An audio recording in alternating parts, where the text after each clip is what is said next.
when I got it that I would be using it for interview purposes. Works out. Uh-huh. And there. So I wanted to ask also if just closer to you, so what I say doesn't matter really. Okay. And so sort of tying into that, Yeah. were you a part of any kind of movement? Like, have you ever? Yes. Yeah. So I became part of the Boston Draft Resistance Group, BDRG, and then the New England Resistance, and a group called PIS, Prisoners Information and Support Service. Oh, that's interesting. Yeah. We're doing a whole section on prison reform. Oh, really? Yeah.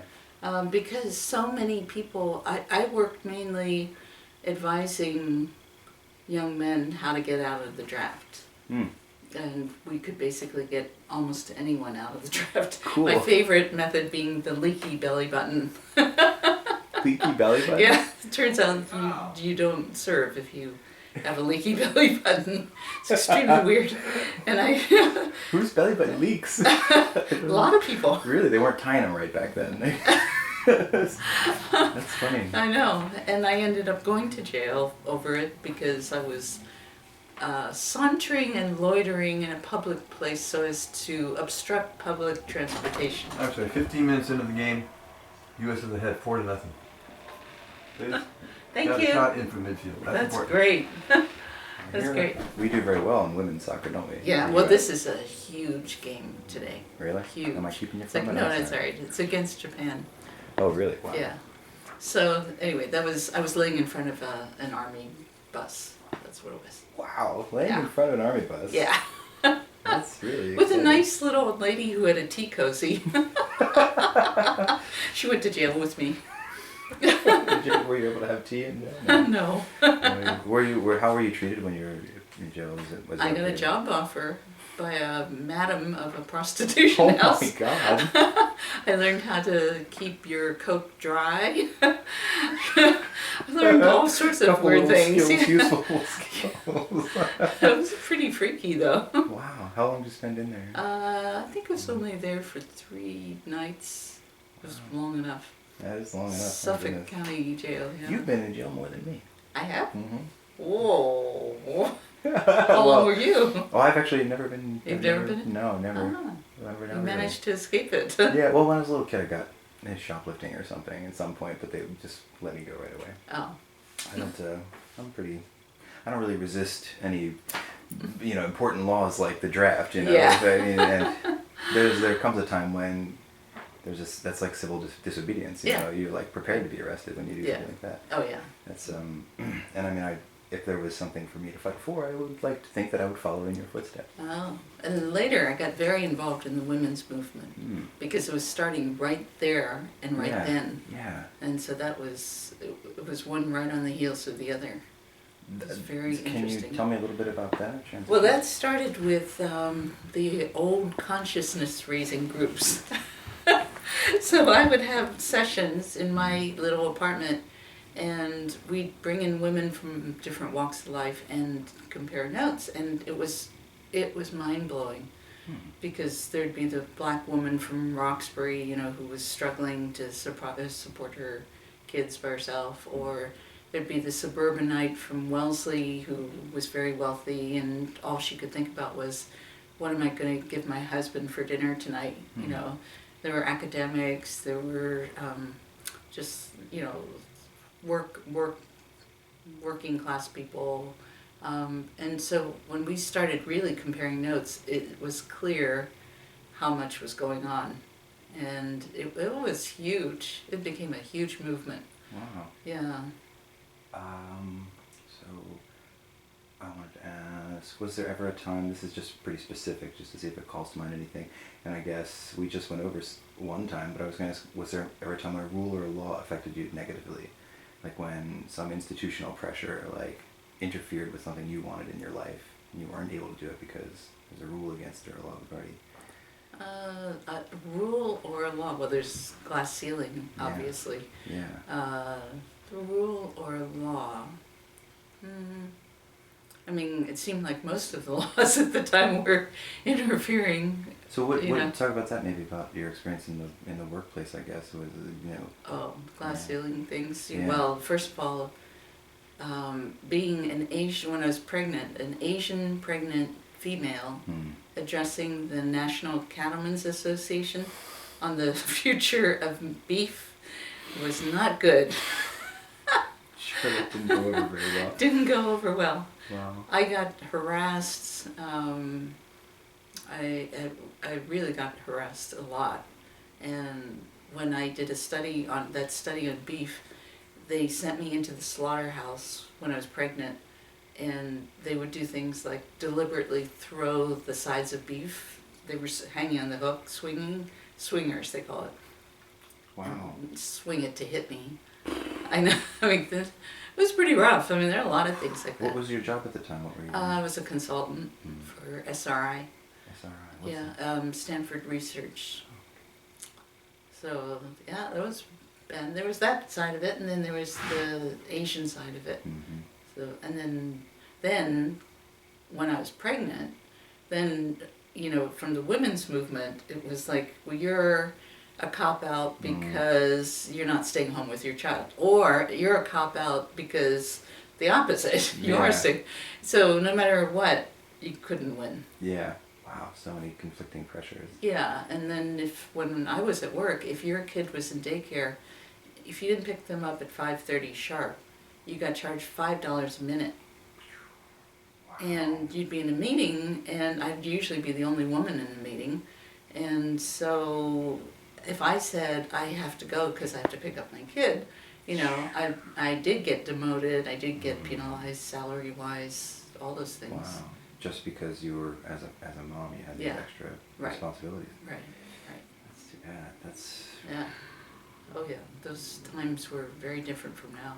Have you noticed any positive changes? So many, yeah. Companies are so much more aware, and of course, gay rights is what an exciting thing. But at that time, you were dead in the water if you ever came out. Sure, all those things. Race is much less of an issue, at least in the corporate setting. Yeah. Yeah. That's good. So, would you say that the work you did in the women's movement had an impact on those things? Yes, that absolutely. Kind of thing? I mean, I know I was in the first wave, and so I basically I did help pave the way, but I also paid for it. I had to pay heavy costs. And things like, if you're pregnant, they're not going to hold the job for you, and all those things. Wow. So missing that time, cost you opportunities for sure. Yes. So I wanted to ask, what was your family political when you were growing up? Were there political discussions in the household? Oh yeah, there are a lot of political discussions, but they kind of, because they had gone through hell getting out of China, they became very patriotic to the U.S. And so when Vietnam happened, my father really believed in the domino theory, and I didn't believe it. Yeah. So we'd have these fights, and then when my brother finally announced he wasn't going to serve, my father was horrified, and I was plotting to get my brother to go to Canada. So we really had a big fallout over that. But eventually they came around, so that was good. How did you meet Lynn? He wrote a chapter on it in one of his books. I may have even read that chapter. You might have read that chapter.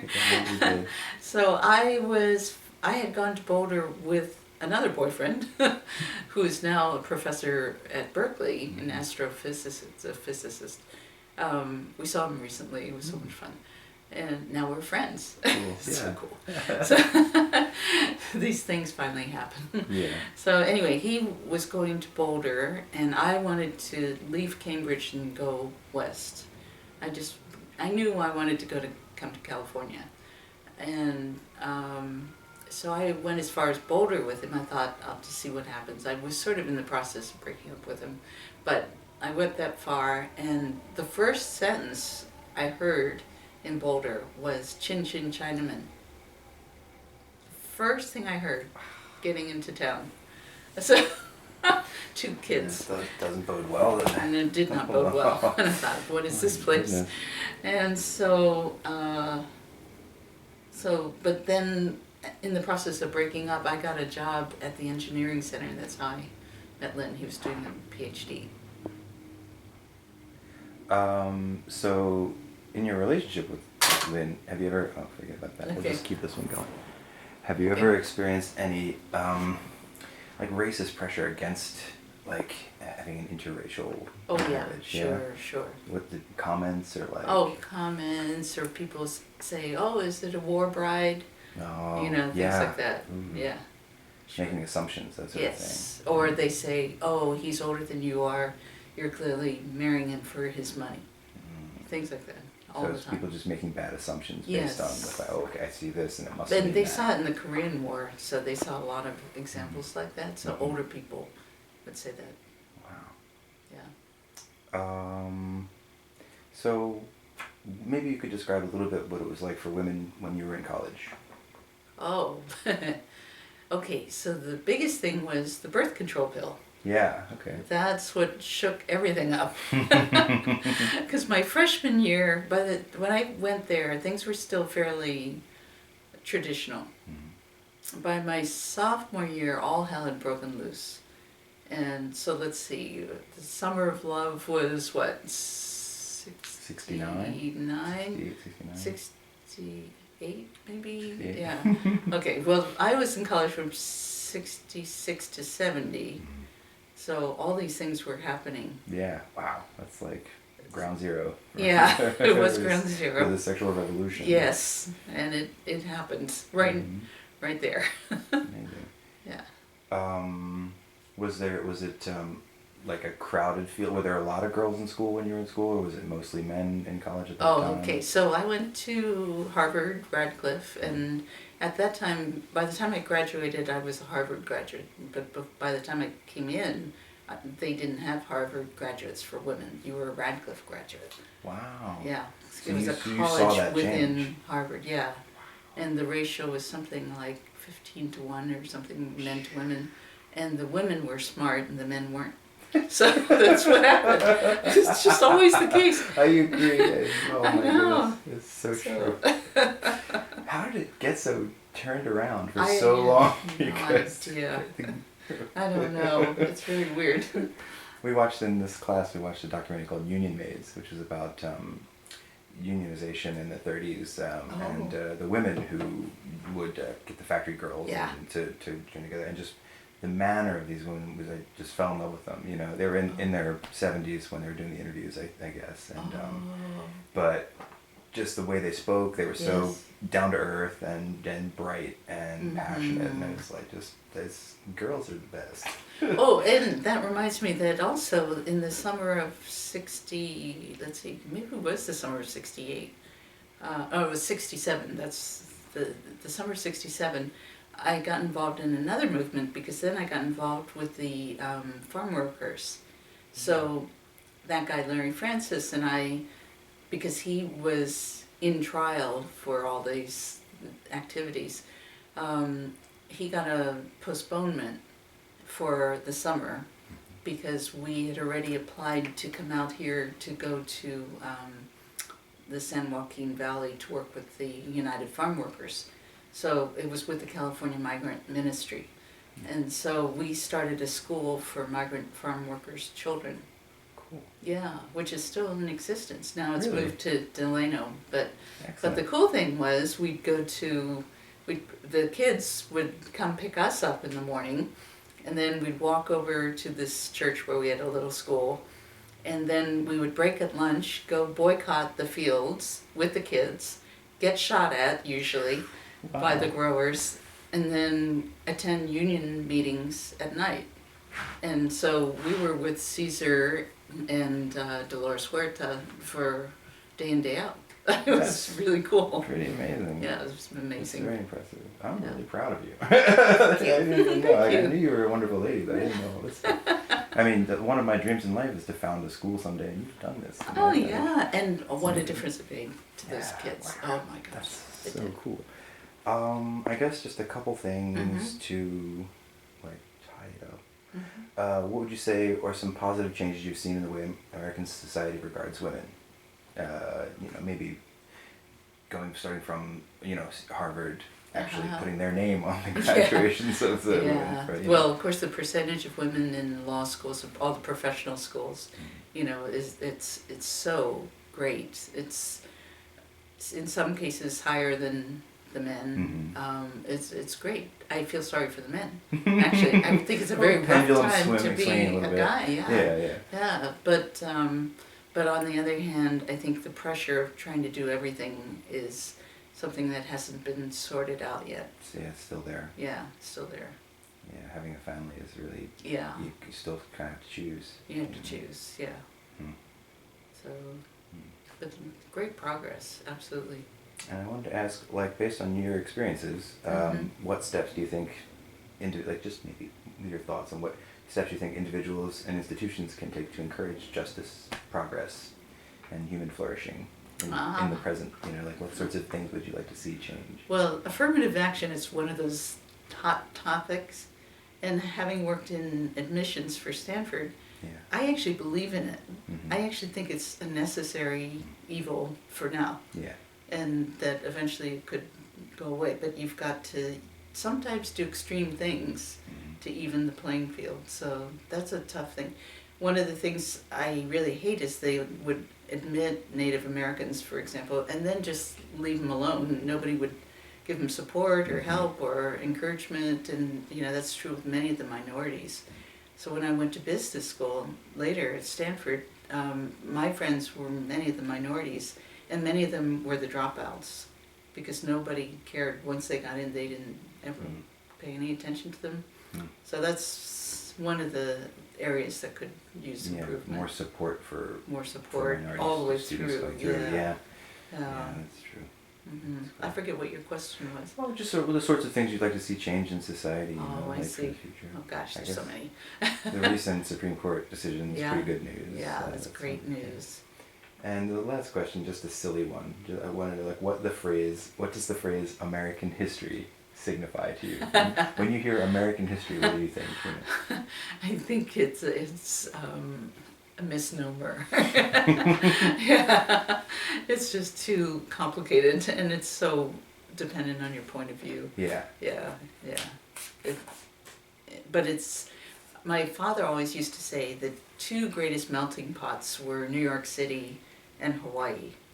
And within a block, you'd had every kind of person Yeah. there. And so I think when I was 4, I said there should be a law that when you get married, you have to marry somebody from a different race. Mm-hmm. And that way, in one generation, you'd be done. Everybody, yeah, just mix it up. Yeah. That's an interesting idea. I always had this notion that I can't wait for the future when it's so, when everybody's so integrated that there's Yeah. no more conflict. There's conflicts about different appearances and things Yeah. that just go away. Yeah. Well, thank you very much. You're for welcome. Talking You're to me for so long. No, that's okay.